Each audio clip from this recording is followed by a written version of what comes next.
Hello, everybody. I am reading The Night at Dawn, Magic Tree House number 2. We are ready for chapter 4. I have Mr. Gibson here. He's going to read with me again. Into the castle. I'm going to kill her, muttered Jack. He threw his stuff into his pack and moved toward the drawbridge. He hoped no one would see him. It was getting darker. It must be night. When he got to the bridge, he started across. The wooden planks creaked under his feet. He peered over the edge of the bridge.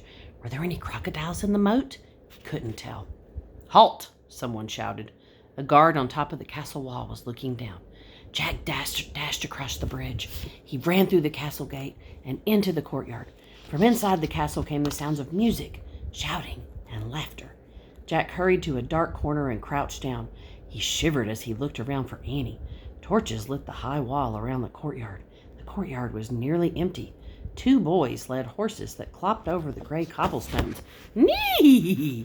Jack turned. It was the knight's black horse. Psst! There goes Gibson. He peered into the darkness. There was Annie. She was hiding behind a wall in the center of the courtyard. She waved at him. Jack waved back.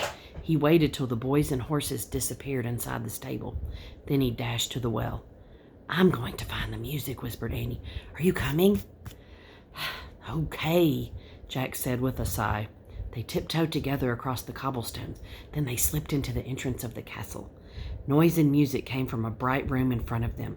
They stood on one side of the doorway and peeked in. The feast in the great hall, whispered Jack. He held his breath as he stared in awe. A giant fireplace blazed at one end of the noisy room. Antlers and rugs hung on the stone walls. Flowers covered the floor. Boys in short dresses carried huge trays of food. Dogs were fighting over bones under the tables.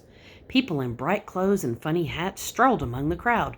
Some played funny-shaped guitars. Some tossed balls in the air. Some balanced swords on their hands. Men and women dressed in capes and furs sat at long, crowded wooden tables. I wonder which one is the knight, said Jack. I don't know, whispered Annie, but they're eating with their fingers. Suddenly, someone shouted behind them. Jack whirled around. A man carrying a tray of pies was standing a few feet away. Who art thou? He asked angrily. Jack, squeaked Jack. Annie, squeaked Annie. Then they ran as fast as they could down a dimly lit hallway. Uh-oh. I think they might be found out. Oh, God, that's the end of the chapter. They always leave us on a cliffhanger. Tune in next time for chapter 5.